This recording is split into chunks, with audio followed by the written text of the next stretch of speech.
నమస్కారం. భూపాలపల్లి మున్సిపాలిటీ పరిధిలోని 8, 27 వార్డులైన జవహర్నగర్ కాలనీలో నిర్వహించిన జై బాపు, జై భీము, జై సంవిధాన్ రాజ్యాంగ పరిరక్షణ పాదయాత్రలో ముఖ్య అతిథిగా భూపాలపల్లి ఎమ్మెల్యే గంట సత్యనారాయణరావు పాల్గొన్నారు. కాంగ్రెస్ నేత పుప్పాల రాజేందర్ ఆధ్వర్యంలో కాలనీవాసులు ఎమ్మెల్యేకు ఘన స్వాగతం పలికారు. పాదయాత్ర అనంతరము ఎమ్మెల్యే కాలనీవాసులచే ప్రతి రాజ్యాంగ పరిరక్షణ ప్రతిజ్ఞ చేపించారు. ఈ కాలనీలో నూతనంగా ఏర్పాటు చేసిన మంచినీటి బోర్ను, రేషన్ షాపును ప్రారంభించారు.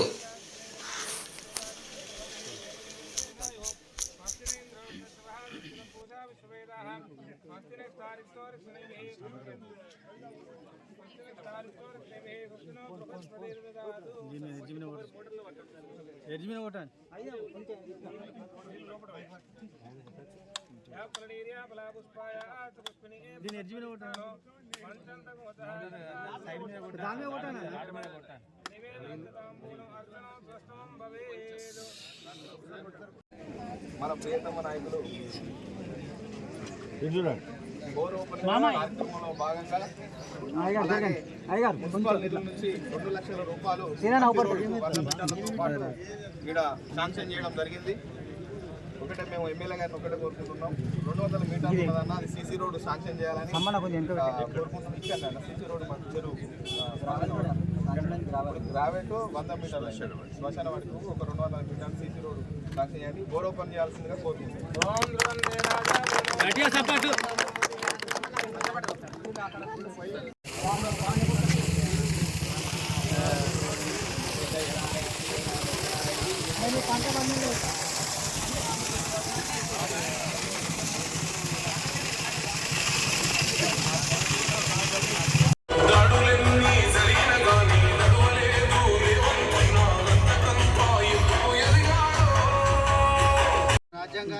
రాజ్యాంగాన్ని అత్యంత పవిత్రమైనదిగా ప్రపంచంలోనే గొప్ప రాజ్యాంగం భావిస్తాము. మాకు సార్వభౌమ సామ్యవాద లౌకిక ప్రజాస్వామ్య గణతంత్ర రాజ్యాంగ నిర్మించుకోవడానికి సాంఘిక ఆర్థిక రాజకీయ న్యాయాన్ని ఆలోచన భావ ప్రకటనను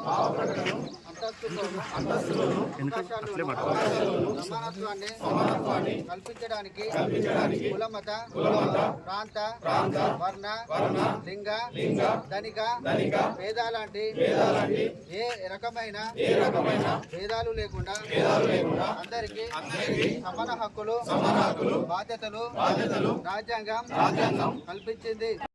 8-27 వార్డులో జై బాపు, జై భీమ్, జై సంవిధాన్ అనే కార్యక్రమం ద్వారా ఈ కాలనీలో ఉన్నటువంటి సమస్యలు కానీ అదేవిధంగా 2 డివిజన్లో ఉన్నటువంటి సమస్యలతో పాటు స్వతంత్ర పోరాటంలో అమరులైనటువంటి త్యాగమూర్తుల ఫలితం వాళ్ళ గురించి చరిత్ర గురించి తెలుసుకోవడానికి ఇప్పుడున్న నవ సమాజానికి తెలియజేసే కొరకు ఈ కార్యక్రమాన్ని దేశవ్యాప్తంగా కూడా నిర్వహించడం జరిగింది. అందులో భాగంగా 8వ వార్డు, 27వ వార్డులో ఈ కార్యక్రమాన్ని నిర్వహిస్తున్నాం.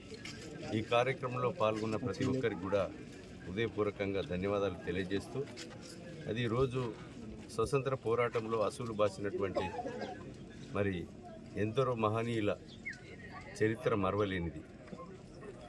ఈరోజు గాంధీజీ లాంటి వ్యక్తులు, నెహ్రూ లాంటి వ్యక్తులు స్వతంత్ర ఉద్యమంలో పోరాడి బ్రిటిష్ వాళ్ళను తరిమి మనకు స్వతంత్రం తెచ్చి ఈరోజు డాక్టర్ బాబాసాహెబ్ అంబేద్కర్ గారు నెహ్రూ ప్రధానమంత్రిగా ఉన్నటువంటి సమయంలో కార్మిక శాఖ, న్యాయశాఖ, వ్యవసాయ శాఖ మంత్రిగా పనిచేసి కార్మికుల కొరకు మరి చట్టాలను తెచ్చి ఈరోజు ఎస్సీ, బీసీ, ఎస్టీ, మైనారిటీ, బడుగు బలహీన వర్గాలకు రిజర్వేషన్ కల్పించి వారి యొక్క రాజ్యాంగం ప్రకారంగానే ఈరోజు బడుగులకు, బలహీన వర్గాలకు, అట్టడుగున అణగారిన వర్గాలకు న్యాయం జరుగుతూనే కాకుండా ఈరోజు ఆర్టికల్ 3 ప్రకారంగా తెలంగాణ రాష్ట్రాన్ని కూడా ఏర్పాటు చేసుకొని ఆ గొప్ప మహనీయుని ఇంకా వారి ఆశయాలను అమలు చేసే దిశలో ఉండాలే ప్రభుత్వాలు తప్ప కేంద్ర ప్రభుత్వంలో పనిచేసేటువంటి ప్రధానమంత్రి మోడీ, అమిత్ షా లాంటి వ్యక్తులు డాక్టర్ బాబాసాహెబ్ అంబేద్కర్ను కించపరిచే విధంగా రాజ్యాంగాన్ని మార్చాలని, అదేవిధంగా వారిని డాక్టర్ బాబాసాహెబ్ అంబేద్కర్ను అవహేళన చేసే విధంగా అధికార అహంకారంతో మరి మాట్లాడేటువంటి విధానం ఏదైతే ఉన్నదో ప్రజాస్వామ్యవాదులు, కవులు, కళాకారులు, మేధావులు, బలహీన వర్గాల ప్రజలు అందరూ కూడా ఖండించవలసిన అవసరం ఉంది. కనుక ఈరోజు డాక్టర్ బాబాసాహెబ్ అంబేద్కర్ అనుకూలంగా